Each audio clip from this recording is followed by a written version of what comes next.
helping business leaders grow themselves, their team, and their profits. This is Entre Leadership. Now, here's your host, Ken Coleman. Coming to you from the Music City, this is the broadcast of Leaders, by Leaders, for Leaders. Thank you so much for joining the conversation.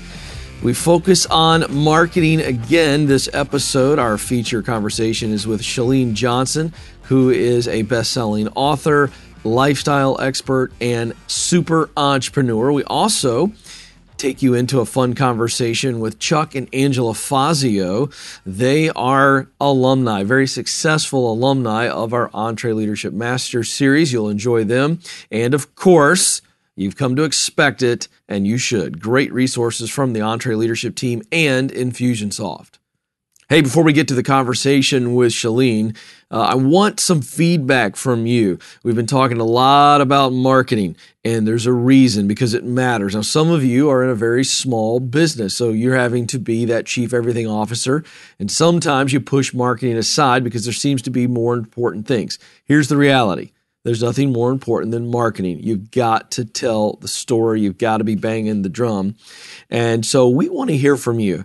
How many of you out there have had some recent marketing wins? Something you did intentionally and it worked. We would love to brag on you. So here's how we can do that. You've got to call in 844-944-1070. That's 844-944-1070 and leave your voicemail. Tell us your win. You can also tag us on social media at Ken Coleman and at Entre Leadership if you want to share your win on social media. So share so we can brag on you. And remember, this isn't just a brag session. Others will not only be encouraged, but also equipped. They might be able to translate something that you've done that was a win for you and make it a win for them. So we want your feedback. Again, that's 844-944-1070. Leave a voicemail and we'll get back with you. All right, we keep rolling along. Chalene Johnson is our featured conversation this episode. As I mentioned at the top of the show, she's the best-selling author of Push. She has been named one of the top 50 female entrepreneurs in America. She has won big on QVC, has multiple top-ranked podcasts, and on it goes. While she's in the self-help business, she understands how to market. And specifically, she's carved out a niche on how she markets. She calls it curiosity marketing. Listen in as I have a conversation about curiosity marketing with Chalene Johnson. Well, Chalene, this is really, really fun to have you with us. Love your work and at Entre Leadership. We not only know who you are, but really value the content you put out. So this is going to be great for our audience. And we're going to talk about curiosity marketing. I thought this was really neat as I was doing some prep for our conversation. So I want to tee you up to define what is curiosity marketing. What does it look like and how does it engage? Curiosity marketing. It's a trend that's really leveling the playing field, I think, for a lot of people who in the past believe that they need to build a huge platform in order to build a bigger business. Curiosity marketing it's more natural, it's more authentic, and it's where we're moving towards in terms of social media marketing. And it creates a conversation. If I were to summarize my definition of curiosity marketing, it creates an authentic conversation. And I love it because I think curiosity is such a disarming way to get people to lean in. And to that end, you say that we should not be tipping our customers or followers off to the fact that we're about to sell. Why? And then a follow-up, how do we make sure that we don't tip them off? Well, we all have this radar for sales. It's happened when you've answered the door on a Sunday afternoon and there's a kid standing there with a stack of magazines. Your warning signs, the bells go off. You're like, oh, I'm about to get sold. No matter how cute the kid is. When we walk into a car dealership, even though we need a new vehicle, we're already on guard because we don't want to be sold. When we know someone is in the business of selling, it makes us defensive. It makes us leery. It makes us untrusting. So it's not a great way to start off the relationship. We oftentimes think that what we're doing is branding ourselves when, as business owners, what we're doing is broadcasting to the world I intend to sell you something. And that just automatically puts people on the defensive, and it puts them in a position where they don't even want to trust you. They already don't trust you because they believe you are a salesperson versus someone who's serving. And then you say this is so good. Curiosity, it's low when we know nothing. It's high when we know something. Obviously, it's non-existent when we think we know everything. So back to it's high when we know something. So in engaging in this curiosity marketing, how and when do we choose to share information so that our audience goes, okay, I know something, but I want to know more? It's essentially trying to give them crumbs, is it not? Absolutely. I say it's better to drip out information, so at least I'm curious, as opposed to flooding the market or fire hosing information at people. I'll share with you an example I saw recently. In my business, I help a lot of entrepreneurs, many of whom also happen to be in network marketing. And recently I was following a person who's in network marketing, and they did this social media post all about their latest company offering. It was a workout program. And under the post, they explained how much the program was, how to get started, what they could expect about the program, every detail you could possibly need, with that being a one-way conversation. And under this post, the gal posted a photo of herself, and it was like kind of a fitness photo. And under the photo, there were probably 40 or 50 people asking questions, and they were all about her outfit.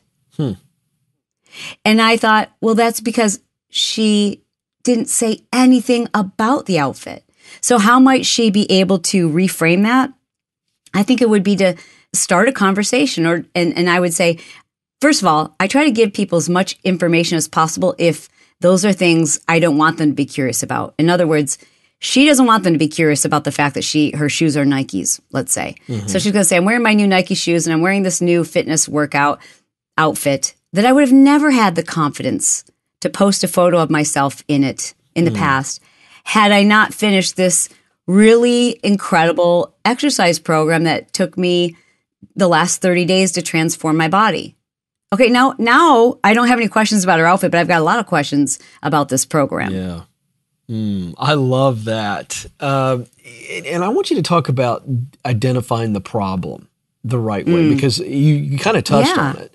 You kind of touched in that example on a solution. She had a solution to body change. But when we're out there trying to get noticed in a very noisy world, the idea of identifying a problem that may not hit everybody, Chalene, but it's going to hit enough people where they go, yep, I see that as a problem. And if you're telling me there's a solution, I don't even have to know what the solution is. I'm game. Yeah. And again, I think we are best if we're truly serving people, which I don't think very many people would say, I love selling. And if they do, what they really often mean is, I just love helping people. And if I'm really passionate about something, I will push it on people because I know it's going to help them. But not many people like to sell, especially something that they don't believe in. And if we're truly serving, we have to be listening.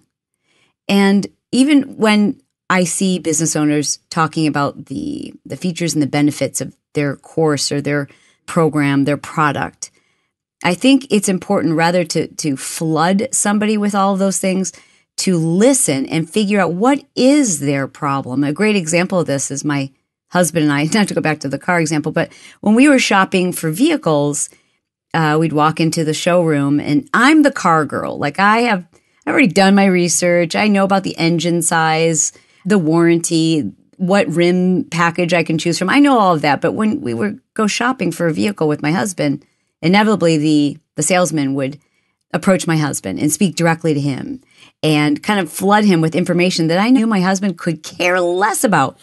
His problem to be solved was cup holders. How big? He literally wanted to get a new car because he hated his cup holders. Yeah. And now, so this salesman could have, it could have been a lay down sale if he just said, so why are you looking for a new car? And, what specifically is important to you, rather than just flooding us with features and benefits. So I think one of the easiest ways to do that is, in the process, also build a relationship. We can do this in social media. In fact, the biggest social media platforms, They want us to do that. And the algorithms have shifted. In January 2018, Facebook, who is often quite quiet about algorithm changes, came out and made a very public statement via Mark Zuckerberg that they were going to stop showing content of businesses and brands in the news feed. Instead, they want people on Facebook to know they can expect to see content that is, quote, engaging and starts conversations from our true friends and acquaintances. So what does that mean for brands and businesses? Does that mean, well, it could mean that they're expecting us to pay for advertising. But the workaround, the way that you take advantage of that situation is stop being a brand and a business and start being seen as an acquaintance, a friend to your customers. Start creating content that engages them, that has them be an active part of a, as they said, quote, a lively conversation. That's good. What would you say are a couple of things that a small business owner, if they're listening and you're going, okay, I'm tracking with you, Chalene, but I'm not active, or I'm not active enough, or I'm certainly not trying to promote curiosity with my audience on social media specifically. How do you start some curiosity marketing, just in little bits and pieces?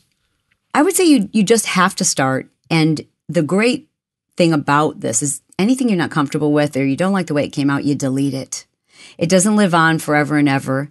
You can delete it from your Instagram feed. You can record it on Snapchat, Instagram Story, Facebook Live, whatever. And you can delete it if you aren't comfortable with it. But you're never going to get good at it until you practice more. And practicing more means you've got to start. You've got to enjoy the process. And I always recommend that people just document your day.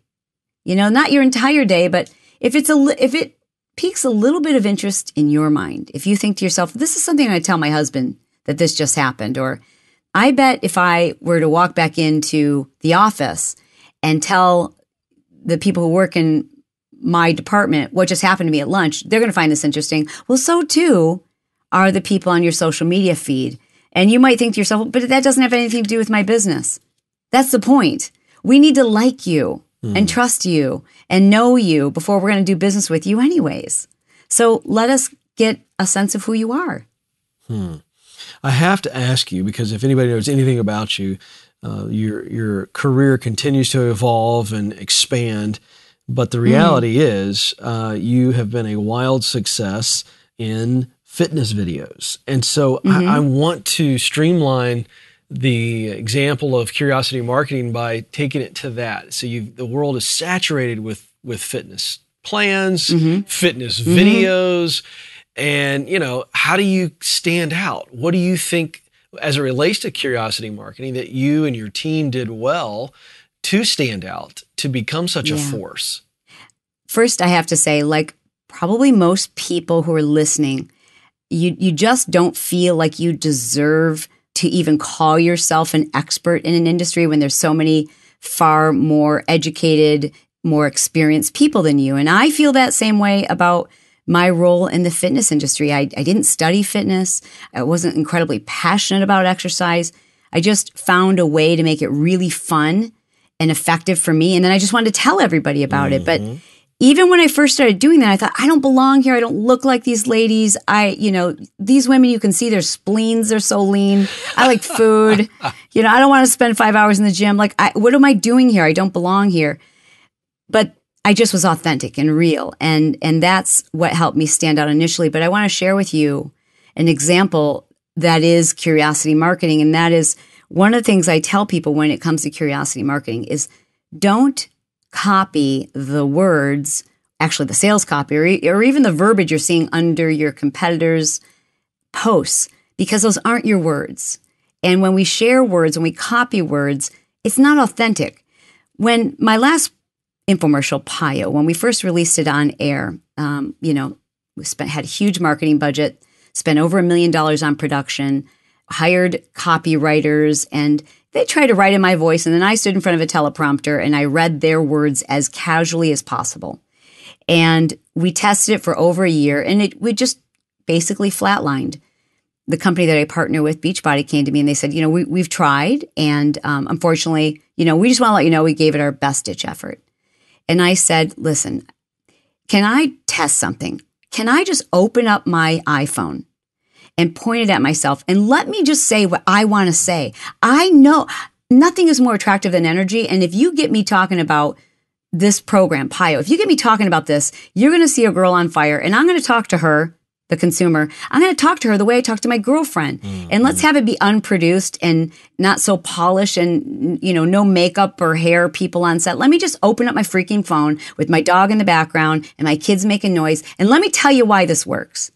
And so I shot the entire thing on my iPhone with the wrong camera settings. I wasn't even on 4K. So it's grainy and it's horrible.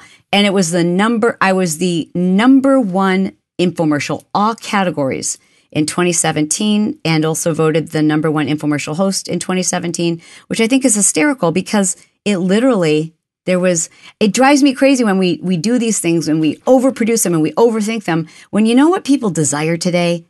Real. Mm-hmm. They want authentic. They don't want you scripted because our BS meter is so sensitive. Mm-hmm. We're looking for BS. Mm-hmm. And so the more real you can be, and what's easier than being real, right? But the more real you can be today, the bigger you'll win. You know what? I'm sitting there listening, Chalene, and I wrote this down. I absolutely agree with you, but I think there's one other thing that you demonstrated in that video and in that story that, again, creates curiosity. A little bit of a wrinkle on this, and you can call me out if you don't agree, but I think this is really good. Okay. You know what else people want, Chalene? They want what we have.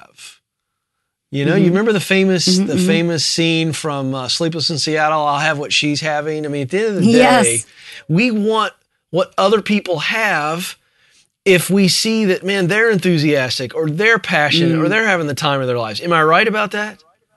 You are right. And so they're watching that video and they're going, I want that. I want what she has. I don't even know what it is, but I want it. Yeah. And I can't give you that energy if I'm using someone else's script. Right. And that's real passion. And I think we fear in business that, I got to get this right. So I'm going to watch what my competitor's doing. I'm going to watch what the guy who's slightly above me is doing, and I'm going to copy that a little bit. But we get ourselves in trouble if we do that too much because it feels inauthentic. Like, just blaze a trail. And the more real you are, the more natural it comes across, and the easier it is for you to connect with people. And today in social media, this is where we build our businesses. This is unbelievable time in our history of business building where you don't have to have a business plan and go to the bank and review your projections. You can come up with an idea. You can start a website this afternoon, and you can go on Facebook, and Mark Zuckerberg will let you run a free infomercial live from his platform. Like, this is insane. Yeah. So don't overthink it. Like, we crave real, we want real, and you've got to talk to people in order to know where they're at. That's good. That's really, really good. I want to have you challenge our audience. If they're sitting here listening to this and they're going, okay, for whatever reason, a myriad of reasons, that they have yet to jump into this and say, you know what, I'm just going to get out there on these social media platforms and I'm just going to start doing real talk. There's going to be some fear, Chalene, you know this. There's just going to be some fear. And you kind of touched on this earlier, but I want you to speak to the fear of stepping out and just being real and authentic and sharing your voice, sharing your passion for your product or your service. What would you tell them when they face that fear? Oh, so glad you asked this because it's actionable. I say likes wear thin, questions for the win. So I would challenge everyone who's listening to create a post this week, whether it's going live or an Instagram story or a static post even on one of these platforms. And I would tell you to ignore the likes and really think about content creation from the standpoint of how many questions can I get from this post? Not just engagement, because a lot of times, you do these things I think are trickery where it's like, give me a thumbs up if you agree. Well, yeah, I guess that's engagement, but you're not learning anything. It's not a conversation. And I suppose it's engagement if you ask your followers, tell me what you think about my latest podcast. I suppose that's engagement, but it's not a two-way conversation. So I would challenge everyone to create your next piece of content and measure its success based on how many follow-up questions and conversations you can create under that post or in that post. Now that is good. Say that again. Say the likes, questions. Say that again. That's really good. This is just how I memorize these things for myself. Yeah. I say likes wear thin. Likes don't buy anything. That's right. Likes wear thin, questions for the win. Yes. You're not going to pay the rent or move product or connect with customers simply based on likes. What we need is a relationship, and relationships start with communication. And so if you start the conversation by getting them to ask you a question, now we have a relationship. Track your questions, not your likes, not your new followers. You don't need a bajillion followers to do this. You want to create a more intimate, connected reaction with your customers. That's right. I'm reminded of what Kevin Kelly of Wired magazine fame, one of the most brilliant thinkers out there, and Seth Godin wrote about this, but Kevin Kelly had suggested, I think he's right, that all you need to win in any business is 1,000 true fans. Yeah. And I think that, Yes. Chalene, you have laid that out. Curiosity is huge. We started the conversation by talking about curiosity marketing. We wrap with that amazing challenge and a very practical one for you folks this week on social media. Questions for the win. 4 powerful words. I told you it was going to be good, people. I knew it was going to be good. Chalene, thank you. I know you got a lot going on, and your time is so valuable, but we appreciate you hanging out with us. We're better for it. It's my pleasure. Thank you so much for having me. Hope you enjoyed Chalene Johnson. What a force of nature she is. Great energy, and I really enjoyed that. Hope you did as well. Well, it's time again to tell you about a great free resource from the Entre Leadership team. We call it the Ultimate Entre Leadership Reading Guide. This is 50 books that we believe you should read. We selected 50 books and broke them into 9 different categories: biographies, company culture, leadership, marketing, money, personal development, productivity, relationships, and sales. That's comprehensive. But here's what we want to do. This is fun. We want to hear from you. So if you finish the first one and your mind is blown and you're halfway through the first one, you can't go to sleep, well, head on down to the old laptop. podcast@entreleadership.com. Shoot us an email. Tell us what you're learning. What'd you take away? We love takeaways. So podcast@entreleadership.com. All right, Ken, we'll do that. How do I get the 50 books? It's a very good question. You text 50 books, that's the number, and then the word, no space. So 50 books, 50 BOOKS. Text that to 33444. That's 33444. Or you can get the link in the show notes at entreleadership.com. Click on podcast and this episode. Oh, this is fun. I always love when we have our live events, certainly here in Nashville, and we have some of our attendees stop by the old studio to share what they're doing, how they're winning, because that's what this is all about. It's not about patting ourselves on the back. It's about celebrating the wins of real men and women who are killing it in the business space. Chuck and Angela Fazio certainly embody that. They're the co-CEOs of Revelation Real Estate.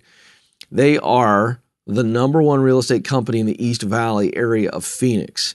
They're in the top 1% of realtors in America. And Phoenix Business Journal has listed them multiple times as top 50 real estate agents. Now, they've been coming to our Entre Master Series a couple times. And since attending in 2016, they've had some real growth. Approximately 500 agents to almost 800 agents. And seen almost double growth in closing revenue from $900 million to over $1.4 billion. So we had him in the studio, and I asked him, what did you take away and what did you do? You're going to love this. Well, this is fun hanging out with Chuck and Angela Fazio too. How many times have you been to an EMS? Is this your second? It's our second time. Second time. So alumni, and we just wrapped up a great week here. And I wanted to have you both in because what I love is you're killing it in your business. But when we asked you to share with us offline, what'd you take away from the last Master Series? And then how did you implement it? You both had different answers. And I love that because I think that's really, really neat when a leader looks at their individuality, and you guys are co-owning this business. So we'll start with you, ladies first, Angela. What was the big takeaway, and then how did you implement it? Well, the best thing that we learned for me was the concept of the donkeys and thoroughbreds. The first thing we did when we got back after we debriefed a little bit was to have a meeting with our staff. And we introduced that very simple concept, and we got immediate reactions. 3 people immediately started hee-hawing. Oh, really? Yes, right there in the meeting, actually. Like as in identifying themselves as donkeys? Yes. We did a couple of things. We described the difference between a donkey and a thoroughbred, and we said it's our intention to have all thoroughbreds. And the second thing we did, which was something that both Chuck and I loved, was that change. Yes. So we described what that means and how we were going to implement that within our business. And right after that meeting, 3 people identified themselves. We actually looked on one of the video cameras in their office, and the 3 donkeys were in their stable, all going like this, making fun of making her. fun of the concept, making fun so it was of very easy. It was really easy. That was like, immediate. Thank you, Dave. Oh, wow. So what'd you do? Well, we had a conversation, and 2 of them immediately said, we don't want to go through this. And then one took a couple weeks. Fired on the spot. Yeah, one got fired on the spot just because she wouldn't even consider having the conversation. She completely denied. Yeah. And there probably was a range of emotions with both of you, right? From anger to you felt disrespected, no? I was a little aggravated, I'll be honest, but we were thrilled because it was such an eye-opening concept to say there are people and they're distinctive. And they didn't want to move from donkey to thoroughbred. Yeah, I mean, you took one of Dave's concept and it magnified itself to make it so clear. So it was actually like, wow, that really was great. That was what I was wondering. If you went from how disrespectful and angry maybe that you felt to, this feels great. This is awesome. We're free of some dead weight. I think I either called Tara or Olivia immediately just to let them know what happened. I love that. All right, so we're going to switch over to you, Chuck. And so what did you take away and how did you implement it? Well, I really pulled out the culture part. It's either you create or tolerate. And I said, you know what, we're going to create, because the tolerating part is what you see in most businesses. And what I pulled away from what Dave said and the Entre leadership was especially the gossiping and how toxic that is. And it's so acceptable in culture today that people don't even realize it's even called gossiping anymore. That's right. So as soon as we started to implement that and implementing a culture of like-minded professionals, is all of a sudden when we seen people, it was like they were our cheerleaders to create that culture. It was almost like they wait for you to do that. And it took us to come to an Entre leadership to realize that we need to stand for that, to create that culture. What was across the board, if you were to kind of rate maybe pockets of response to this no gossip policy and you saying, hey, we're not going to put up with this, what was the response like in your world? The response that stands out to me is 100%, obviously the ones to your face. But what happens is you watch the donkeys weed themselves out. Yeah. It was like they were just marched right on out. And it's because we put our foot down to say, this is the culture we want. We're not going to tolerate. And it's going through the Entre leadership that really, we were never taught how to be leaders. And when we sat and listened to this and implement it, we're like, this stuff works. You know why we came the first time? No. Because I heard it on your podcast. Oh, really? And I asked for it for my birthday. Oh, that's cool. And I basically said, all right, I'll go to another one of these things. You don't really get much out of them. And I'm going to tell you, I sat in my seat going, this is unbelievable. That's cool. We had massive results. Yeah. Well, I love this because you're a podcast listener. Now you're a podcast guest. It's awesome. So this is cool. And that's exactly what we wanted to do. And I think it's very important here to point out to those of you that are listening and watching that, this is not about having Chuck and Angela say all these great things about us. It's we want to know what you're applying. We know this stuff works because this is what we do here. So it's not about, verifying if it works. It's about lifting people like you, and you guys are killing it. One last question for both of you. You can both answer this. As you made, and again, I know you've made several changes, but these are just a couple that we outlined very quickly. When you made these culture changes and these donkeys left, I just want you to share with those people that are listening and watching that are a little bit afraid of taking a stand and kind of making some changes. What was it like for the people who stayed behind, who said, hey, we're all in, and they were your good thoroughbreds, or they were the people who were cool with the culture changes and saying, rock on, Chuck, we'll follow you. Angela, yes, you're right. What did it do for them to see the changes? I have a couple things. Go ahead, you can answer. First, ladies first. First, Yes, thank you. First, I want you to know that we did more than just talk about it. Right. We brought the staff through, our team through the videos. We read QBQ, and we read Write the Rhinoceros book, and we read Who Moved My Cheese, and we read so many books together, Ideal Team Player. We talked about them at length, and they were so into it. Mm-hmm. It was hard to pick who came back this second time. It was hard to pick, and we promised the others who couldn't that they could come back at a later time. They were just so excited by the concepts of learning and growing and being led and being leaders themselves, some of them. It was infectious. Yeah. You know, and I always say proof is in the numbers. You know, anybody could talk a good game. At that time, we just broke ground on our 21,000 square foot state-of-the-art building, which is incredible. So as it opened up and we started implementing these in there, and you asked, well, what results did we get off of it? We took our agent count up to almost up to 800 agents. We went from when we were in the last one, about 800 million sold, to doing 1.4 billion in sales, and a culture that we are attracting the best of the best. Mm. So that right there just shows there's a hunger for this type of change. We want to be a light in a dark world, and that's what we do. Well, that's exactly what you guys do, and it's what you're doing. And this is so cool. Thanks for hanging out with us. I know you've been in a deluge of content all week, and thanks for hanging out with us. They are Chuck and Angela Fazio, Revelation Real Estate. So if you're anywhere in the Phoenix area, they're at the very top of the best.